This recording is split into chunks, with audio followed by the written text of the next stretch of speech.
the best academy. Welcome back to Daily Current Affairs sessions of Arish Academy. Today we'll discuss November 8th current affairs in detail.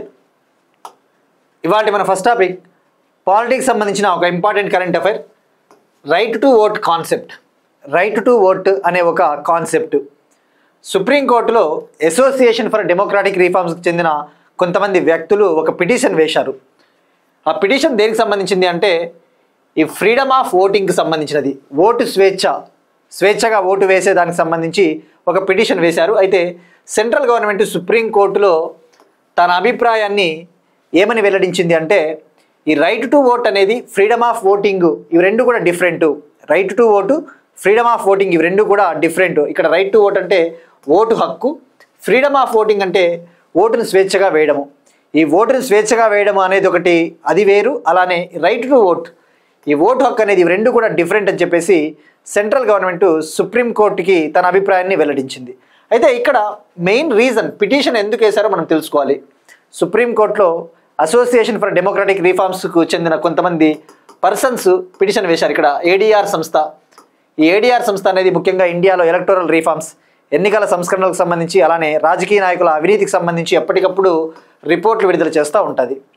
వీళ్ళు petition వేయడానికి ముఖ్య కారణం ఏంటి అంటే మన యొక్క రిప్రజెంటేషన్ ఆఫ్ పీపుల్ యాక్ట్ 1951 ఏదైతే ఉందో, ప్రజా ప్రాతినిధ్య చట్టం 1951, రిప్రజెంటేషన్ ఆఫ్ పీపుల్ యాక్ట్ 1951లో ఒక సెక్షన్ ఒకటి ఉంటుంది, సెక్షన్ 53 సబ్ క్లాస్ 2 అనేది, సెక్షన్ 53 సబ్ క్లాస్ 2.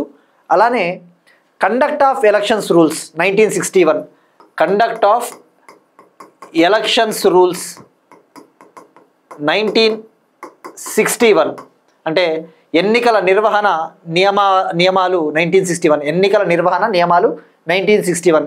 ఇందులో రూల్ 11 అనేది ఒకటి ఉంది, రూల్ 11. ఆ రూల్ 11లో ఫామ్ 21, ఫామ్ 21B అని చెప్పేసి రెండు ఫామ్స్ ఉంటాయి. ఈ ఎన్నికల నియమాలకు సంబంధించి, ఎన్నికల రూల్స్కి సంబంధించి రూల్ 11లో ఫామ్ 21, ఫామ్ 21B అని చెప్పేసి రెండు ఫామ్స్ ఉంటాయి. వీళ్ళు ఎవరైతే పిటిషన్ వేశారో సుప్రీంకోర్టులో, ఆ పిటిషను ఇవి రెండింటినీ కూడా అన్కాన్స్టిట్యూషనల్, ఇవన్నీ కూడా ఈ రాజ్యాంగానికి విరుద్ధం అని చెప్పేసి వాళ్ళు వాదించడం జరిగింది.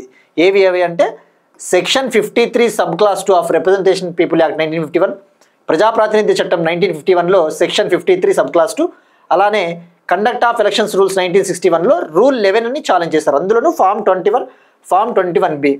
మనకి ఏమని ఛాలెంజ్ చేశారో తెలుసుకోవాలి. ఇవి రెండు కూడా అన్కాన్స్టిట్యూషనల్, రాజ్యాంగానికి విరుద్ధము. ఎందుకంటే దీనికి ప్రధాన కారణం ఎందుకు వాళ్ళు ఆ విధంగా అన్కాన్స్టిట్యూషనల్ అని చెప్పారు అంటే ఆ పిటిషనర్స్, మనం తెలుసుకోవాల్సింది ఫస్ట్ ఈ సెక్షన్ ఏం చెప్తుంది. సెక్షన్ 53 సబ్ క్లాస్ 2 అసలు రైట్ టు ఓట్ అనేది ఫ్రీడమ్ ఆఫ్ ఓటింగ్కి ఏ విధంగా డిఫరెంట్, ఓటు హక్కు అనేది ఏ విధంగా ఓటు హక్కును స్వేచ్ఛగా ఓటును వేయడం అనే దానికి ఏ విధంగా డిఫరెంట్ తెలుసుకోవాలి. ఈ ఆర్పిఏ 1951లో సెక్షన్ 53 సబ్ క్లాస్ 2 ఏమని చెప్తుందంటే ఏదైనా ఒక ప్రాంతంలో కొన్ని సీట్లకు ఎలక్షన్స్ జరుగుతూ ఉన్నాయి అనుకుందాం. ఫర్ ఎగ్జాంపుల్ ఒక రాష్ట్రంలో ఒక 5 మున్సిపల్ ప్రాంతాలకి, ఒక 5 మున్సిపల్ సీట్లకి ఎలక్షన్స్ జరుగుతూ ఉన్నాయి అనుకుందాం.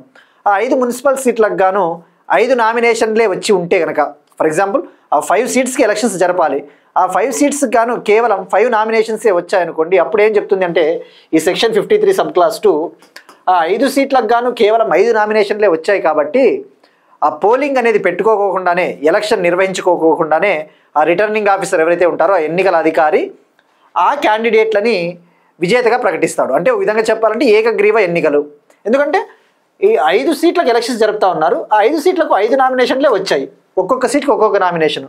సో దీని ప్రకారం సెక్షన్ 53 సబ్ క్లాస్ 2 ఏమని చెప్తుంది, ఎన్ని సీట్లకైతే ఎలక్షన్స్ జరుగుతూ ఉన్నాయో ఆ సీట్లకు కేవలం అన్నే నామినేషన్లు వచ్చాయి కనుక రిటర్నింగ్ ఆఫీసర్ అనే అతను ఆ క్యాండిడేట్ని విన్నర్గా ప్రకటిస్తాడు అని చెప్పేసి సెక్షన్ 53 సబ్ క్లాస్ 2 చెప్తుంది. అంటే ఏంటి, అక్కడ పోలింగ్ పెట్టాల్సిన అవసరం లేదు అని చెప్పేసి అధికారం ఇస్తుంది ఈ సెక్షన్. అలానే కండక్ట్ ఆఫ్ ఎలక్షన్స్ రూల్స్ 1961లో రూల్ 11లో ఫామ్ 21, ఫామ్ 21B ఏం చెప్తుందంటే సేమ్ అగైన్ రిటర్నింగ్ ఆఫీసర్కి అధికారం ఇస్తుంది.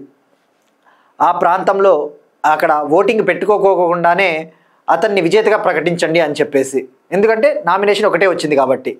మరి ఇది ఏ విధంగా వీళ్ళ యొక్క ఫ్రీడమ్ ఆఫ్ ఓటింగ్, వీళ్ళు ఏదైతే చెప్తా ఉన్నారో పిటిషనర్లు, ఫ్రీడమ్ ఆఫ్ ఓటింగ్, ఈ స్వేచ్ఛగా ఓటును వేసే అధికారాన్ని హరింపజేస్తూ ఉంది.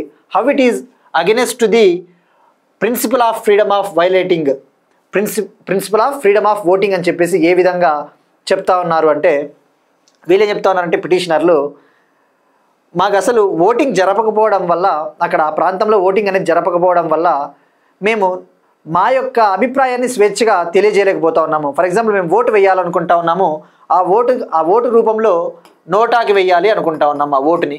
నన్ ఆఫ్ ద అబౌవ్, మన బ్యాలెట్ పేపర్లలో, మన ఈవీఎం బ్యాలెట్ బాక్స్లలో నన్ ఆఫ్ ద అబౌవ్ ఉంటుంది.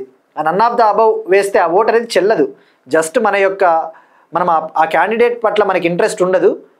సో మనం ఏం చేస్తాము, ఆ క్యాండిడేట్కి ఓటు వేయము, వేరే క్యాండిడేట్ కూడా ఓటు వేయకోకుండా నన్ ఆఫ్ ద అబౌవ్కి వేస్తాం. అంటే ఆ ఓటు చెల్లదు, మనం జస్ట్ ఆ ఓటు వేస్తూ ఉన్నాం కానీ ఆ ఓట్లన్నీ కూడా ఇన్వాలిడ్ ఓట్లే. సో మేమేం చేయాలనుకుంటున్నాం, మేము అక్కడ ఓటింగ్ పెట్టకపోవడం వల్ల మా యొక్క ఓటును స్వేచ్ఛగా వేయలేకపోతా ఉన్నాము, తద్వారా నోటా లాంటి ఆప్షన్స్కి మేము వేయలేకపోతా ఉన్నాం. సో ఈ ఆర్టికల్ 19(1) సబ్ క్లాస్ ఏ ఏదైతే ఉందో, freedom of speech and expression, freedom of speech and expression, ఈ యొక్క ఫండమెంటల్ రైట్, ప్రాథమిక హక్కు ఏదైతే ఉందో, అందులో ఆర్టికల్ 19(1) సబ్ క్లాస్ ఏ కింద ఇది వైలేషన్ ఆఫ్ ఫ్రీడమ్ ఆఫ్ ఓటింగే, violation of freedom of speech, మా యొక్క భావ వ్యక్తీకరణ స్వేచ్ఛను హరింపజేసినట్టే ఈ రెండు నిబంధనలు, ఈ సెక్షను, ఈ రూల్ 11 అని చెప్పేసి పిటిషనర్లు చెప్తా ఉన్నారు. సో ఇక్కడ గుర్తుపెట్టుకోవాల్సింది, ఆర్టికల్ 19(1) కింద ఫ్రీడమ్ ఆఫ్ ఓటింగ్ అనేది ఫ్రీడమ్ ఆఫ్ స్పీచ్లో భాగం అని చెప్పేసి సెంట్రల్ గవర్నమెంట్ చెప్పింది. ఈ ఫ్రీడమ్ ఆఫ్ ఓటింగ్ అనేది ఆర్టికల్ 19(1) సబ్ క్లాస్ ఏలో భాగమే, కానీ రైట్ టు ఓట్ అనేది డిఫరెంట్. ఈ representation of the people act 1951 ఏదైతే ఉందో, ప్రజా ప్రాతినిధ్య చట్టం 1951 ఏదైతే ఉందో, అందులో సెక్షన్ 62 ఏమని చెప్తుందంటే, రైట్ టు ఓట్ అనేది స్టాచ్యుటరీ రైట్గా చెప్తుంది. రైట్ టు ఓట్ని స్టాచ్యుటరీ రైట్ అంటే ఏంటి, చట్టబద్ధమైన హక్కు, కేవలం చట్టబద్ధమైన హక్కు మాత్రమే ఇది అని చెప్పేసి. అందుకే ఈ రైట్ టు ఓట్ అనేది ఒక statutory vote, freedom of voting అనేది ఆర్టికల్ 19(1) సబ్ క్లాస్ ఏలో భాగము. ఇవి రెండు కూడా డిఫరెంట్ అని చెప్పేసి సెంట్రల్ గవర్నమెంట్ తన అభిప్రాయాన్ని వెల్లడించింది సుప్రీంకోర్టుకి. సో ఇక్కడ ఈ కాంటెక్స్ట్లో తెలుసుకోవాల్సింది, మనకి వాడు ఎగ్జామ్లో ఎలా అడుగుతా అంటే, క్రింది వాటిలో ఏవి చట్టబద్ధమైన హక్కులు, which of the following are statutory rights అన్నప్పుడు రైట్ టు ఓట్ అనేది స్టాచ్యుటరీ రైట్ అన్న విషయం గుర్తుపెట్టుకోండి. Statutory right under section 62 of representation of people act 1951. So petitioners arguments మనం డిస్కస్ చేసుకున్నాం, సెంట్రల్ గవర్నమెంట్ ఏం రెస్పాన్స్ చెప్పిందో కూడా మనం తెలుసుకున్నాం. సో ఇక్కడ మరి స్టాచ్యుటరీ రైట్స్ అంటే ఏమొస్తాయో ఒకసారి తెలుసుకోవాలా. స్టాచ్యుటరీ రైట్స్ అంటే ఏంటి, పార్లమెంట్ కావచ్చు, స్టేట్ లెజిస్లేచర్స్ కావచ్చు, చట్టాల ద్వారా, లెజిస్లేషన్స్ ద్వారా ఏదైనా ఒక రైట్ని తీసుకొని వస్తే వాటిని స్టాచ్యుటరీ రైట్స్ అంటారు. ఫర్ ఎగ్జాంపుల్ ఎంజీ నరేగా చట్టం కింద, ఎంజీ నరేగా మహాత్మా గాంధీ గ్రామీణ ఉపాధి హామీ పథకం కింద రైట్ టు వర్క్ అనేది స్టాచ్యుటరీ రైట్ అవుతుంది. గుర్తుపెట్టుకోండి, ఈ పని హక్కు అనేది ఈ చట్టబద్ధమైన హక్కు, ఎందుకంటే ఇది ఎంజీ నరేగా చట్టం కింద తీసుకొని వచ్చారు కాబట్టి. అలానే నేషనల్ ఫుడ్ సెక్యూరిటీ యాక్ట్ 2013 కింద, జాతీయ ఆహార భద్రతా చట్టం కింద రైట్ టు సబ్సిడైజ్డ్ గ్రైన్స్ అంటే ఈ ఆహార ధాన్యాలను సబ్సిడీ రేట్లకు పొందే హక్కు, right to subsidised grains, right to subsidised grains అనేది కూడా స్టాచ్యుటరీ హక్కు అవుతుంది, స్టాచ్యుటరీ హక్కు. అలానే ఫారెస్ట్ రైట్స్ యాక్ట్ కింద రైట్స్ ఆఫ్ షెడ్యూల్డ్ ట్రైబ్స్, ఈ అటవీ హక్కుల చట్టం కింద గిరిజన తెగలకు సంబంధించిన హక్కులు ఏవైతే ఉంటాయో అవి కూడా స్టాచ్యుటరీ రైట్స్. మరి ఇంకా స్టాచ్యుటరీ రైట్స్ కాకుండా ఇంకా ఏ టైప్ ఆఫ్ రైట్స్ ఉన్నాయంటే, కాన్స్టిట్యూషనల్ రైట్స్ ఉన్నాయి, ఈ యొక్క రాజ్యాంగబద్ధ హక్కులు. ఉదాహరణకు ఫండమెంటల్ రైట్స్ పార్ట్ 3, మన కాన్స్టిట్యూషన్లో పార్ట్ 3లో ఫండమెంటల్ రైట్స్ ఉంటాయి. ఉదాహరణకు right to equality, right to freedom of speech article 19, ఇటువంటివన్నీ కూడా కాన్స్టిట్యూషనల్ రైట్స్ కిందకు వస్తాయి. మరి న్యాచురల్ రైట్స్ కూడా ఉంటాయి, సహజ సిద్ధంగా వచ్చే హక్కులు. ముఖ్యంగా యూకేలోని కాన్స్టిట్యూషన్లో ఇవి కనబడతాయి. యూకేలోని కాన్స్టిట్యూషన్లో for example right to life, right to live with dignity అంటే మనకి గౌరవప్రదంగా బతికే హక్కు, ఇవన్నీ కూడా న్యాచురల్ రైట్స్ అనమాట. ఈ న్యాచురల్ రైట్స్నే కోర్ట్స్ తమ జడ్జిమెంట్లలో కొన్నిసార్లు ఈ కాన్స్టిట్యూషన్ రైట్స్లో యాడ్ చేస్తూ ఉంటుంది, తప్పకుండా వీటిని ఫాలో అవ్వాలి అని చెప్పేసి. So natural rights, constitutional rights, statutory rights. So ఈ టాపిక్ గుర్తుపెట్టుకుంటే సరిపోతుంది. సో ఇక్కడ ఫ్రీడమ్ ఆఫ్ ఓటింగ్ అనేది ఆర్టికల్ 19(1) సబ్ క్లాస్ ఏలో భాగము, రైట్ టు ఓట్ అనేది సెక్షన్ 62 ఆఫ్ ఆర్పిఏ 1951లో స్టాచ్యుటరీ రైట్. సో ఇవి రెండు వీలైతే గుర్తుపెట్టుకోండి. Conduct of elections rules 1961. Next one, Doha రాజకీయ declaration, Doha political declaration. Qatar కంట్రీలోని దోహాలో, ఖతార్ కంట్రీ క్యాపిటల్ దోహాలో November 4th నుంచి November 6th వరకు second world summit for social development జరిగింది. Second world summit for social development అంటే సామాజిక అభివృద్ధికై రెండవ అంతర్జాతీయ సదస్సు. సామాజిక అభివృద్ధికై రెండవ అంతర్జాతీయ సదస్సు యునైటెడ్ నేషన్స్ భాగస్వామ్యంతో, ఐక్యరాజ్య సమితి సహకారంతో ఖతార్ కంట్రీలోని దోహా సిటీలో జరిగింది. సో ఇక్కడ ఆ సమ్మిట్లో భాగంగా దోహా పొలిటికల్ డిక్లరేషన్ని కంట్రీస్ లాంచ్ చేశాయి. దోహా పొలిటికల్ డిక్లరేషన్ ఇక్కడ పేరులోనే ఉంది, it is a world summit for social development అని. అంటే సామాజిక అభివృద్ధి కోసము మనము టార్గెట్స్ పెట్టుకున్నాం. ముఖ్యంగా యునైటెడ్ నేషన్స్ 2030 కల్లా సస్టైనబుల్ డెవలప్మెంట్ గోల్స్, సుస్థిరాభివృద్ధి లక్ష్యాలు సాధించాలి అని చెప్పేసి టార్గెట్గా పెట్టుకుంది. ఈ సస్టైనబుల్ డెవలప్మెంట్ గోల్స్లో SDG 1 జీరో పావర్టీ గురించి చెప్తుంది. ఈ సుస్థిరాభివృద్ధి లక్ష్యం 1 జీరో పావర్టీ అంటే పేదరికాన్ని నిర్మూలించాలి. అలానే వేరియస్ టార్గెట్స్, ఉదాహరణకు సోషల్ ఇన్క్లూజన్, ఫైనాన్షియల్ ఇన్క్లూజన్ అంటే ఆర్థికంగా అందరినీ చైతన్యపరచాలి, ఫినాన్షియల్ ఎంపవర్మెంటు, ఈ సస్టైనబుల్ డెవలప్మెంట్, సుస్థిరాభివృద్ధి, వీటన్నిటి లక్ష్యాలను సాధించాలి అంటే ఒక సదస్సును నిర్వహించాలి అని చెప్పేసి తొలిసారిగా 1995లో డెన్మార్క్లోని కోపెన్హాగన్లో first world summit for social development జరిగింది. 1995లో డెన్మార్క్లోని కోపెన్హాగన్లో first world summit for social development జరిగింది. అక్కడ కోపెన్హాగన్ డిక్లరేషన్ తీసుకొని వచ్చారు తొలిసారిగా కోపెన్హాగన్. ఇప్పుడు second world summit for social development దోహాలో జరిగింది, ఖతార్లో. ఇక్కడ దోహా పొలిటికల్ డిక్లరేషన్ని లాంచ్ చేశారు. సో దీని ముఖ్య ఉద్దేశము ఇందాక చెప్పుకున్నట్టు సస్టైనబుల్ డెవలప్మెంట్ గోల్స్, లక్ష్యాలను సాధించాలి, పావర్టీని నిర్మూలించాలి, పేదరికాన్ని, ఇటువంటిదే ముఖ్య ఉద్దేశం. So next one, Deen Dayal Antyodaya Yojana జాతీయ గ్రామీణ జీవనోపాధి మిషన్ను అమలు చేయనున్న ఇథియోపియా కంట్రీ ఒక ఆఫ్రికన్ కంట్రీ. ఈ African country Deen Dayal Antyodaya Yojana national rural livelihood మిషన్ను ఇంప్లిమెంట్ చేయబోతా ఉంది, అమలు చేయబోతా ఉంది. సో ఇక్కడ డైరెక్ట్గా స్కీమ్ గురించి తెలుసుకోవాలి. Deen Dayal Antyodaya national rural livelihood mission. Ministry of rural development 2011లో ఈ గ్రామీణ అభివృద్ధి మంత్రిత్వ శాఖ 2011లో నేషనల్ రూరల్ లైవ్లీవుడ్ మిషన్ని లాంచ్ చేసింది. గ్రామీణ అభివృద్ధి మంత్రిత్వ శాఖ 2011లో national rural livelihood mission launch చేసింది. దీని ముఖ్య ఉద్దేశము గ్రామీణ ప్రాంతాలను అభివృద్ధి చేయాలి, పేదరికాన్ని నిర్మూలించాలి, ప్రజలకు, ముఖ్యంగా గ్రామీణ ప్రాంత ప్రజలకు ఉపాధి కల్పించాలి. To provide the employment opportunities to rural area people and also to eliminate the poverty in rural areas. So for that purpose ministry of rural development launched this initiative. మరి ఈ 2011లో నేషనల్ రూరల్ లైవ్లీవుడ్ మిషన్ ఉండింది. కానీ దీనికంటే ముందు already గ్రామీణ ప్రాంతాలను అభివృద్ధి చేయడం కోసము స్వర్ణ జయంతి గ్రామ స్వరోజ్గార్ యోజన అనేది ఒక స్కీమ్ ఉండింది. స్వర్ణ జయంతి గ్రామ స్వరోజ్గార్ యోజన, దీన్ని రీస్ట్రక్చర్ చేశారు. రీస్ట్రక్చర్ ఇన్ ద సెన్స్ దీన్ని నవీకరించారు, ఆధునీకరించి, దీన్ని మాడిఫై చేసి 2011లో రూరల్ డెవలప్మెంట్ మంత్రిత్వ శాఖ NRLMని లాంచ్ చేసింది.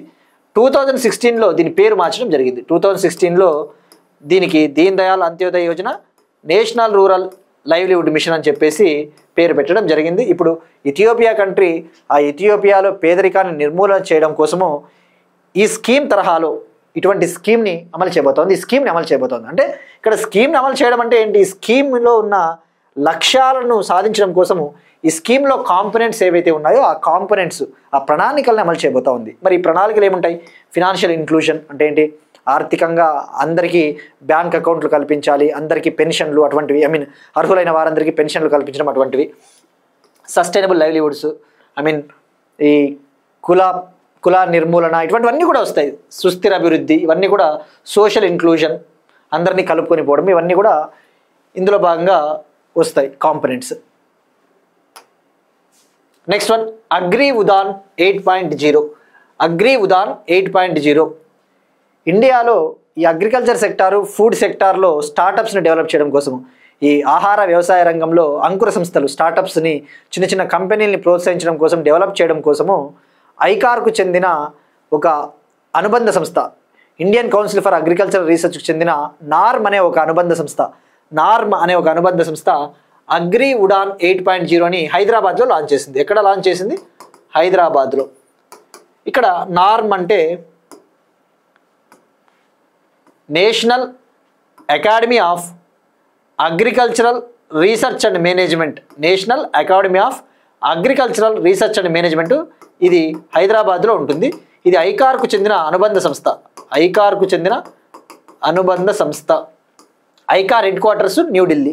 Indian council of agriculture research head quarters New Delhi. మరి ఇక్కడ నార్మ్ అంటే తెలుగులో జాతీయ వ్యవసాయ పరిశోధన నిర్వహణ సంస్థ. జాతీయ వ్యవసాయ పరిశోధన నిర్వహణ సంస్థ. సో ఈ అగ్రి ఉడాన్ 8.0 అనేది ఇప్పుడు 8th వర్షన్ అని చెప్పవచ్చు. తొలిసారిగా 2015లో ఈ నార్మ్ సంస్థ 2015లో అగ్రి ఉడాన్ 1.0ను లాంచ్ చేసింది. ఇప్పుడు 8th వర్షన్ అని చెప్పవచ్చు, అగ్రి ఉడాన్ 8.0. నెక్స్ట్ వన్, రైళ్లల్లో మహిళల భద్రత కోసం ఆపరేషన్ రక్షిత. కేరళ గవర్నమెంటు ఈ రైళ్లల్లో ప్రయాణించే మహిళా ప్రయాణికుల సేఫ్టీ కోసము, ఉమెన్ ప్యాసింజర్స్ సేఫ్టీ కోసము ఆపరేషన్ రక్షిత అనే ఒక ప్రాజెక్ట్ని లాంచ్ చేసింది. ఈ ప్రాజెక్ట్లో భాగంగా ఈ రైలు బోగీల్లో ప్రయాణించేటప్పుడు ముఖ్యంగా ఎక్కువగా ఉమెన్ ప్యాసింజర్స్ ఏ బోగీల్లో ఉంటారో, ఉమెన్ ప్యాసింజర్స్ ఎక్కువగా ట్రావెల్ చేసే రైల్ కంపార్ట్మెంట్స్, రైలు బోగీలలో వాళ్ళకి కాపలాగా వాళ్ళ కోసము సపరేట్గా ఉమెన్ పోలీస్ ఆఫీసర్స్ని కేరళ గవర్నమెంట్ లాంచ్ చేసింది. ఉమెన్ పోలీస్ ఆఫీసర్స్ని వీళ్ళు ఈ మహిళా పోలీస్ అధికారులు, ఇతర సిబ్బంది, అదర్ స్టాఫ్ అంతా కూడా ఈ రైలు బోగీలలో మహిళలు ఎక్కువగా ఎక్కడ ట్రావెల్ చేస్తూ ఉంటారో వాళ్ళకి హెల్ప్గా, వాళ్ళకి సహాయంగా వాళ్ళు ఉండడం జరుగుతుంది. నెక్స్ట్ వన్, ఆంధ్రప్రదేశ్ సంబంధించిన ఒక ఇంపార్టెంట్ టాపిక్, జియో సడక్కు ఆంధ్రప్రదేశ్ గ్రామీణ రహదారుల అనుసంధానం. జియో సడక్కు ఆంధ్రప్రదేశ్ గ్రామీణ రహదారుల అనుసంధానం. Andhra Pradesh government is planning to link all rural roads with geo Sadak. Andhra Pradesh government is planning to link all rural roads with geo Sadak. ఇక్కడ జియో సడక్ ఫస్ట్ ఇక్కడ అడవి తల్లి బాట పథకం గురించి తెలుసుకోవాలి. ఆంధ్రప్రదేశ్ గవర్నమెంట్ ముఖ్యంగా మినిస్ట్రీ ఆఫ్ పంచాయతీరాజ్ మంత్రిత్వ శాఖ ఏప్రిల్ 6,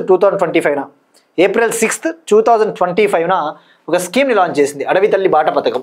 ఈ అడవి తల్లి బాట పథకం ముఖ్య ఉద్దేశము ముఖ్యంగా ఈ ట్రైబల్ ఏరియాస్లో, గిరిజన ప్రాంతాలలో ఇన్ఫ్రాస్ట్రక్చర్ని, కనెక్టివిటీని డెవలప్ చేయాలి, మౌలిక వసతుల్ని, రహదారుల అభివృద్ధిని చేపట్టాలి అని చెప్పేసి ఏప్రిల్ 6, 2025న డిప్యూటీ చీఫ్ మినిస్టర్ లాంచ్ చేయడం జరిగింది. సో ఇప్పుడు ఈ కాన్సెప్ట్లో భాగంగా ఈ ట్రైబల్ ఏరియాస్ ఏవైతే ఉంటాయో ఆ ట్రైబల్ ఏరియాస్లో ఉన్న రోడ్స్ని డెవలప్ చేయాలి అంటే ముఖ్యంగా ఆ రోడ్స్ని ప్రధానమంత్రి గ్రామీణ సడక్ యోజనకు చెందిన ఒక ఆన్లైన్ ప్లాట్ఫామ్తో లింక్ చేయాలి అని చెప్పేసి ఆంధ్రప్రదేశ్ ప్రభుత్వం నిర్ణయం తీసుకుంది. ప్రధానమంత్రి గ్రామ సడక్ యోజన, ఈ ప్రధానమంత్రి గ్రామ సడక్ యోజన స్కీమ్ని 2000లో ministry of rural development launch చేసింది. 2000 సంవత్సరంలో ministry of rural development launch చేసింది. దీని ముఖ్య ఉద్దేశము దేశవ్యాప్తంగా గ్రామీణ ప్రాంతాల్లో ఇన్ఫ్రాస్ట్రక్చర్ని, రోడ్లను అభివృద్ధి చేయాలి. ద మెయిన్ ఆబ్జెక్టివ్ ఆఫ్ ప్రధానమంత్రి గ్రామీణ Sadak Yojana is to provide connectivity and infrastructure facilities to rural areas across the country. So మరి ఇప్పుడు ప్రధానమంత్రి గ్రామ సడక్ యోజన కింద జియో సడక్ అనే ఒక ఆన్లైన్ ప్లాట్ఫామ్ ఉంటుంది. It's like an online portal. ఈ జియో సడక్ ప్లాట్ఫామ్కి ఈ రూరల్ రోడ్స్ని కనుక కనెక్ట్ చేసినట్టయితే, లింక్ చేసినట్టయితే, ఆ డేటాని లింక్ చేసినట్టయితే ఎప్పటికప్పుడు ఆ రూరల్ రోడ్స్ యొక్క పరిస్థితిని పర్యవేక్షించవచ్చు. రియల్ టైంలో on a real time basis we can monitor the situation of rural roads. What is the condition of rural roads, how they are అని చెప్పేసి, అంటే ఆ గ్రామీణ రోడ్లు అనేవి కరెక్ట్గా ఉన్నాయా లేదా అని చెప్పేసి తెలుసుకోవడం కోసం. సో ఇది అడవి తల్లి బాట పథకం అంటే ట్రైబల్ ఏరియాస్ని డెవలప్ చేయడం కోసం అన్న విషయం గుర్తుపెట్టుకోండి. So real time tracking of road conditions. So ఇందులో భాగంగా 761 ట్రైబల్ హ్యామ్లెట్లలో 761 గిరిజన తండాలలో 662 రోడ్లను జియో సడక్ ప్లాట్ఫామ్కి కనెక్ట్ చేయబోతున్నారు. As part of this initiative 662 roads connecting 761 tribal hamlets are going to be linked to geo Sadak. So ఇది జియో సడక్. సో ఇక్కడ ప్రధానమంత్రి గ్రామీణ సడక్ యోజన అంటే 2000లో లాంచ్ చేసిన స్కీము అన్న విషయం గుర్తుపెట్టుకుంటే సరిపోతుంది. Next one, $100 billion market cap క్లబ్లోకి SBI. State Bank of India, India's largest lender, భారతదేశ ప్రభుత్వ రంగ బ్యాంకు, పబ్లిక్ సెక్టర్ బ్యాంకు, భారతదేశపు అతిపెద్ద లెండర్ అని చెప్పవచ్చు, అతిపెద్ద రుణదారు. సో ఇప్పుడు ఈ SBI bank $100 billion market cap క్లబ్లోకి చేరింది.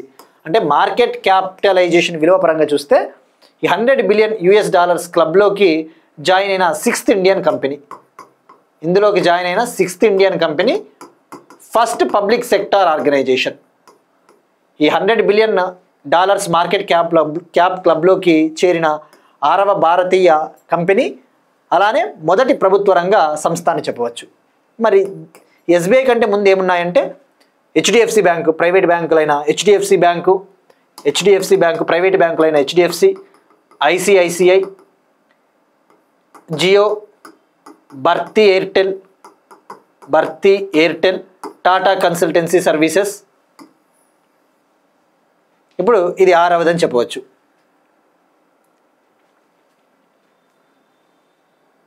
ఇక ఓవరాల్గా ఇండియాలో 12 పబ్లిక్ సెక్టార్ అండర్టేకింగ్స్ ఉన్నాయి. 12 పబ్లిక్ సెక్టార్ బ్యాంక్స్ ఉన్నాయి. భారతదేశంలో ప్రభుత్వ రంగ బ్యాంకులు 12 ఉన్నాయి. నెక్స్ట్ వన్, ఎన్విరాన్మెంట్కి సంబంధించిన ఒక ఇంపార్టెంట్ టాపిక్. వాతావరణ చట్టానికి సవరణలను ప్రకటించిన European council announced amendments to European climate law. European council announced amendments to European climate law. European చట్టం ఏదైతే ఉందో క్లైమేట్ చేంజ్ని కంట్రోల్ చేయడం కోసము యూరోపియన్ యూనియన్ 2021లో యూరోపియన్ క్లైమేట్ లా అనే దాన్ని తీసుకొని వచ్చింది. ఈ క్లైమేట్ చేంజ్ని కంట్రోల్ చేయడం కోసము యూరోపియన్ యూనియన్ 2021లో యూరోపియన్ క్లైమేట్ లా అనే దాన్ని తీసుకొని వచ్చింది. ఇప్పుడు ఆ వాతావరణ చట్టానికి సవరణలు చేసింది యూరోపియన్ కౌన్సిల్. మరి ఆ సవరణలు ఏంటివో తెలుసుకునే ముందు ఫస్ట్ యూరోపియన్ క్లైమేట్ లా 2021 ఏం చెప్తుందో తెలుసుకోవాలి. యూరోపియన్ క్లైమేట్ లా 2031 ఏం చెప్తుంది అంటే, ఈ ఒరిజినల్ చట్టం ఏం చెప్తుందంటే 2050 కల్లా నెట్ జీరో ఎమిషన్స్ని సాధించాలి. 2050 కల్లా నెట్ జీరో ఎమిషన్స్ అంటే ఏంటి, 2050 కల్లా ఈ కర్బన ఉద్గారాలను 0కు పరిమితం చేయాలి. అలానే 2030 కల్లా కనీసం 55% కర్బన ఉద్గారాలను తగ్గించాలి 1990 లెవెల్స్తో పోల్చుకుంటే. 2030 కల్లా కనీసము 55% కర్బన ఉద్గారాలను తగ్గించాలి, అది కూడా 1990 లెవెల్స్తో పోల్చుకుంటే, 1990 సంవత్సరాలలో ఉన్న స్థాయిలతో పోల్చుకుంటే. What it tells, European climate law 2021 tells that by 2050 European union countries should achieve net zero emissions. At the same time by 2030 at least 55% of the greenhouse gas emissions must be reduced compared to 1990 levels. By 2030 at least 55% of GHG emissions must be reduced compared to 1990 levels. అంటే ఏంటి, 1990 లెవెల్స్లో కర్బన ఉద్గారాలు ఎన్ని ఉన్నాయో ఆ లెవెల్స్తో పోల్చుకుంటే 2030 కల్లా కనీసం 55% తగ్గించాలి అని చెప్పేసి ఒరిజినల్ చట్టం చెప్తుంది యూరోపియన్ క్లైమేట్లో. ఇప్పుడు దీనికి సవరణలు చేశారు. దీనికి సవరణలు ఏం సవరణలు అంటే టార్గెట్ పెట్టారు, 2040 క్లైమేట్ టార్గెట్ పెట్టారు. 2040 క్లైమేట్ టార్గెట్ అంటే ఏంటి, 2040 కల్లా కొన్ని లక్ష్యాలను సాధించాలని చెప్పేసి టార్గెట్ పెట్టుకున్నారు. అదేంటంటే 2040 కల్లా ఈ గ్రీన్ హౌస్ గ్యాస్ ఎమిషన్స్ ఏవైతే ఉంటాయో కర్బన ఉద్గారాలని 90% తగ్గించాలి. గతంలో ఏమనుంది, 2030 కల్లా ఈ కర్బన ఉద్గారాలను కనీసం 55% తగ్గించాలి. కానీ ఇప్పుడు 2040 కల్లా 1990 లెవెల్స్తో పోల్చుకుంటే, 2040 కల్లా 1990 లెవెల్స్తో పోల్చుకుంటే ఈ కర్బన ఉద్గారాలను 90% తగ్గించాలి. 2040 climate target AIIMS that by 2040 90% of green house gas emissions must be reduced compare to 1990 levels. So ఇది అలానే ఇప్పుడు COP30 సమ్మిట్ జరగబోతోంది బ్రెజిల్లో ఈ సంవత్సరం చివరిలో. బ్రెజిల్లోని బెలెంలో COP30 సదస్సు జరగబోతోంది. ఆ COP30 సదస్సు కంటే ముందు ఈ యూరోపియన్ నేషన్స్ ఏవైతే ఉంటాయో, ఈ యూరోపియన్ యూనియన్లో ఉన్న సభ్య దేశాలు తమ యొక్క నేషనల్లీ డిటర్మైన్డ్ కాంట్రిబ్యూషన్స్ని సబ్మిట్ చేయాలి. ఇప్పుడు ఏ విధంగా అయితే ప్యారిస్ సదస్సు 2015లో జరిగిన COP21 సదస్సులో ఇండియా NDC టార్గెట్స్ని సబ్మిట్ చేసింది. అంటే కొన్ని ఈ వాతావరణ మార్పులను ఎదుర్కోవడానికి కొన్ని రకాల ప్రతిజ్ఞలు, అటువంటి updated nationally determined contributions NDCs అని గుర్తుపెట్టుకోండి. యూరోపియన్ యూనియన్ దేశాలు ఈ COP30 సదస్సు కంటే ముందు ఈ అప్డేటెడ్ NDCలను సబ్మిట్ చేయాలి అని చెప్పేసి యూరోపియన్ యూనియన్ ఆమోదం కూడా తెలిపింది. సో ఇక్కడ మీరు చూస్తే ఈ క్లైమేట్ల సవరణలు 2040 కల్లా 90% కర్బన ఉద్గారాలని తగ్గించాలి అని చెప్పేసి సవరణ చేయడం జరిగింది. అదే ఇక్కడైతే 2030 కల్లా 55% కర్బన ఉద్గారాలను తగ్గించాలి అని చెప్పేసి చెప్తుంది ఒరిజినల్ చట్టం. ఇక ఇప్పుడు క్వశ్చన్ చూస్తే ప్రాజెక్ట్ చీతాని ఎప్పుడు లాంచ్ చేశారు మనం డిస్కస్ చేసుకున్నాం. ప్రాజెక్ట్ చీతా లాంచ్ ఇయర్ ఏంటి, అలానే ఆఫ్రికన్ చీతా ఐయుసిఎన్ స్థితి ఏంటి, ఆఫ్రికన్ చీతా ఐయుసిఎన్ స్థితి ఏంటి, మనం తొలిసారిగా ఏ సంవత్సరంలో ఈ ఆఫ్రికన్ చీతాలను ఏ దేశం నుంచి ఎన్ని తీసుకొని వచ్చాము, ఏ నేషనల్ పార్క్లోకి తీసుకొని వచ్చాం, అలానే భారతదేశంలో ఈ ఆఫ్రికన్ చీతాలను ప్రవేశపెట్టాం కదా మనము నేషనల్ పార్కులలోకి. ఇప్పుడు ఈ చీతాలకు ఎన్ని ఆవాస స్థలాలు ఉన్నాయి, how many wild life sanctuaries are how many national parks now home to African cheetahs. So ఇది ట్రై చేయండి. ఇక next one, India AI governance మార్గదర్శకాలు విడుదల చేసిన కేంద్రం ministry of electronics and information technology. ఈ ఎలక్ట్రానిక్స్ మంత్రిత్వ శాఖ ఇండియాలో ఆర్టిఫిషియల్ ఇంటెలిజెన్స్ని బాధ్యతాయుతంగా ఉపయోగించడం కోసం భారతదేశంలో ఆర్టిఫిషియల్ ఇంటెలిజెన్స్ కృత్రిమ మేధస్సుని బాధ్యతాయుతంగా రెస్పాన్సిబుల్గా ఆర్టిఫిషియల్ ఇంటెలిజెన్స్ని ఉపయోగించాలి, ఎథికల్గా ఉపయోగించాలి, దీన్ని మిస్యూజ్ చేయకూడదు, దీన్ని బాధ్యతాయుతంగా ఉపయోగించాలి అని చెప్పేసి ఇండియా ఏఐ మిషన్ కింద ఏఐ గవర్నెన్స్ మార్గదర్శకాలు విడుదల చేసింది కేంద్ర ప్రభుత్వం. సో ఇక్కడ మనం ఫోకస్ చేయాల్సింది ఈ ఏఐ గవర్నెన్స్ మార్గదర్శకాలు విడుదల చేసింది కదా కేంద్ర ప్రభుత్వము. మరి వీటిని తయారు చేసిన ప్యానెల్ ఏది, ఈ రిపోర్ట్ని తయారు చేసిన ప్యానెల్కి ఎవరు అధ్యక్షత వహించారు అంటే ఐఐటి మద్రాసుకు చెందిన ఒక ప్రొఫెసర్ డాక్టర్ బలరామ్ రవీంద్రన్. ఈయన ఐఐటి మద్రాసు ప్రొఫెసరు. ఈయన అధ్యక్షతన ఏర్పడిన ఒక ప్యానెలు ఇండియా ఏఐ గవర్నెన్స్ రిపోర్ట్ని తయారు చేసింది, ఆ మార్గదర్శకాలకు సంబంధించిన గైడ్లైన్స్ని తయారు చేసింది. ఇప్పుడు యాక్చువల్లీ జనవరి 2025లోనే ప్రస్తుతం ఎవరైతే principal scientific adviser to the government of India, భారతదేశ ప్రభుత్వానికి ప్రధాన సాంకేతిక సలహాదారుగా ఎవరైతే ఉన్నారో అతని అధ్యక్షతన జనవరి 2025లోనే ఒక ప్యానెల్ ఏర్పాటైంది. ఆ ప్యానెల్ ఏఐ గవర్నెన్స్ మార్గదర్శకాలు తయారు చేసింది. అయితే ఆ రిపోర్ట్కి అప్డేటెడ్ వర్షన్గా ఆ రిపోర్ట్ని కొద్దిగా మాడిఫై చేస్తూ ప్రస్తుతం ఐఐటి మద్రాస్ ప్రొఫెసర్ అయిన డాక్టర్ బలరామ్ రవీంద్రన్ గారి నేతృత్వంలోని ప్యానెల్ తయారు చేసిన గవర్నెన్స్ మార్గదర్శకాలను విడుదల చేయడం జరిగింది.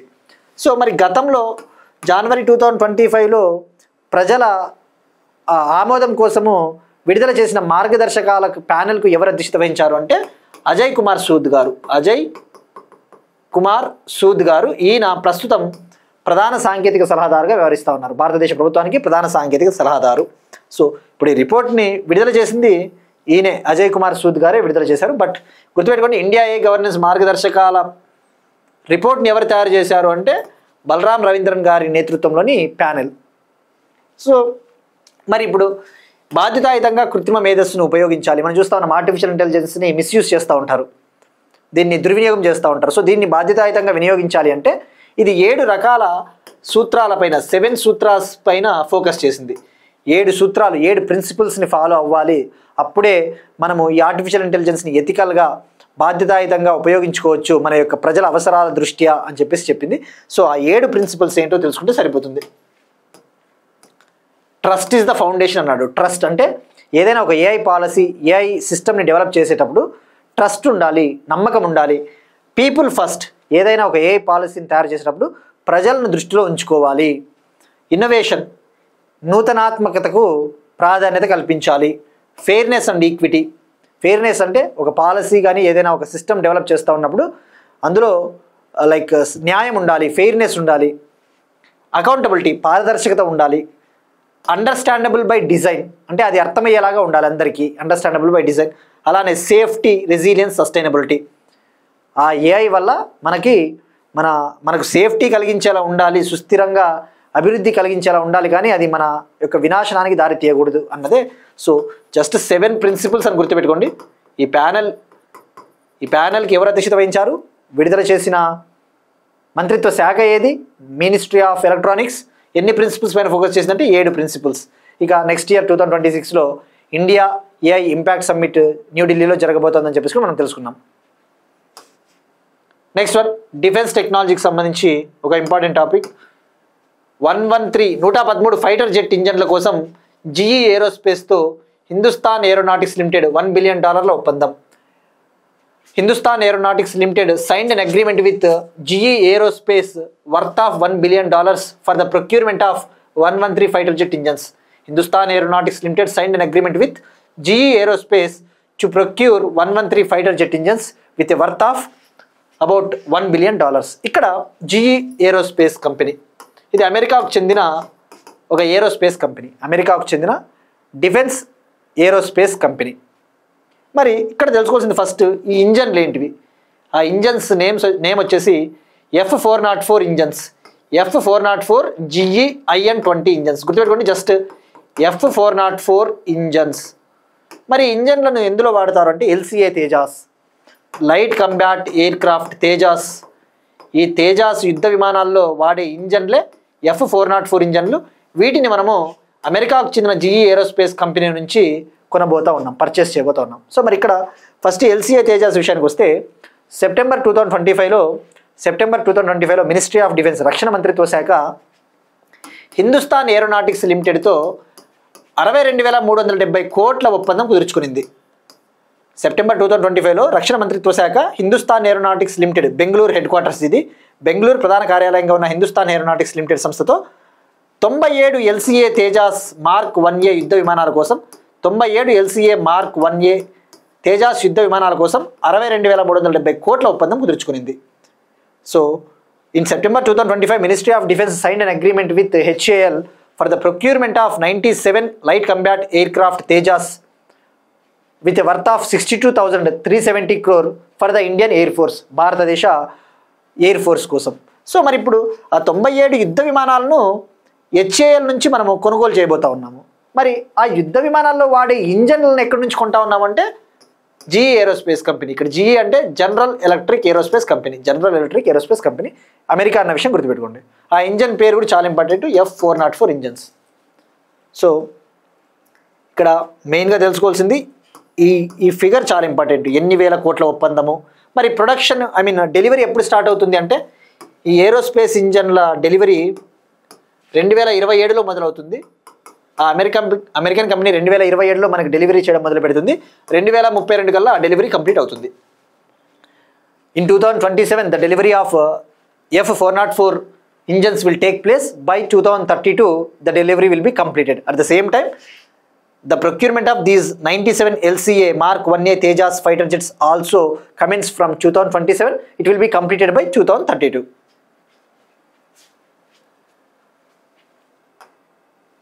నెక్స్ట్ వన్, నౌకాదళ సేవలలోకి చైనా 3వ విమాన వాహన నౌక ఫుజియాన్.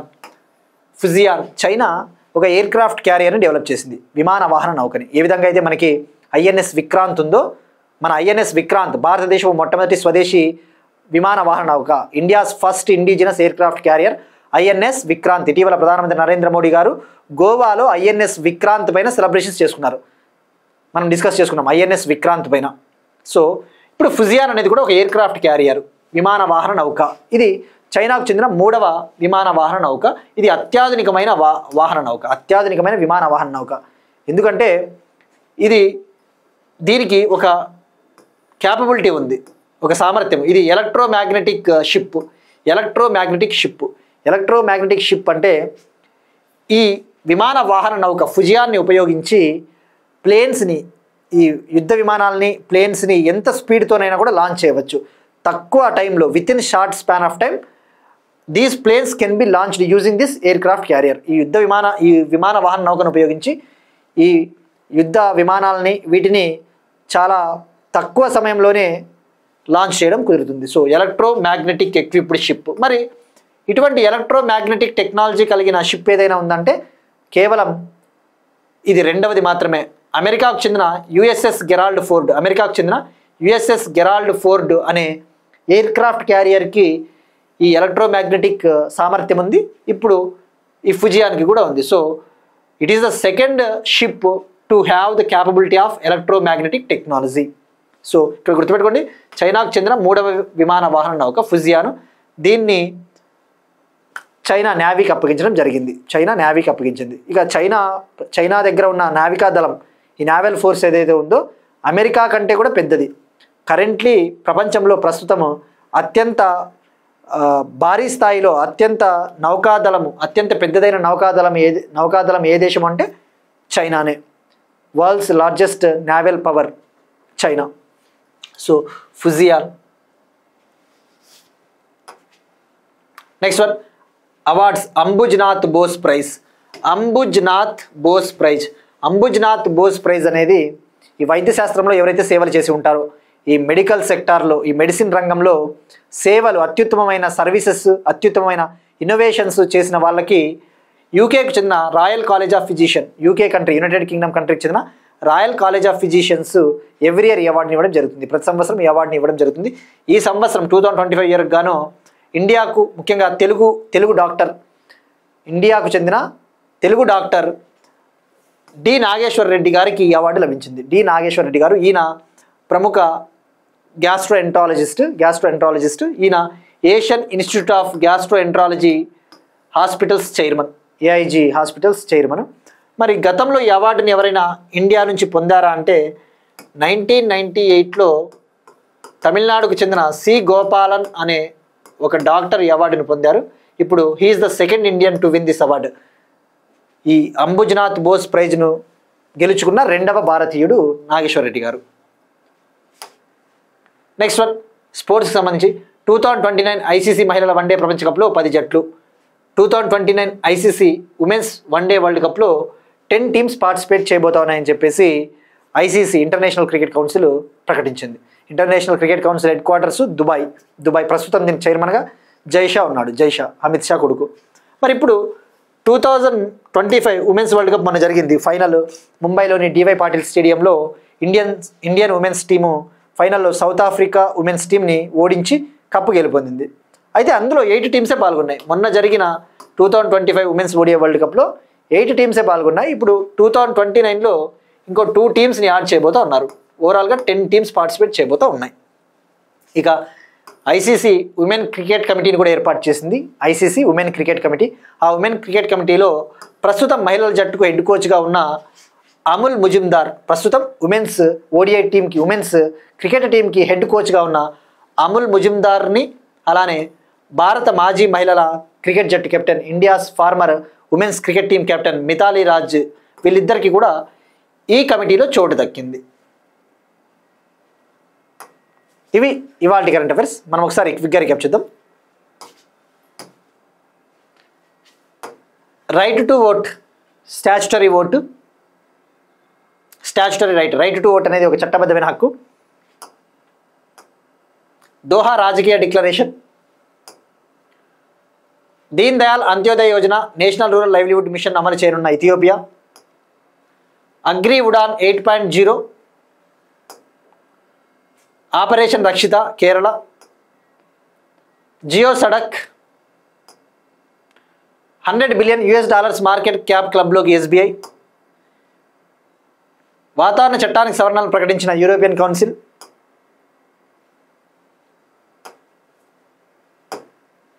ఇండియా ఏ గవర్నెన్స్ మార్గదర్శకాలు విడుదల చేసిన కేంద్రం.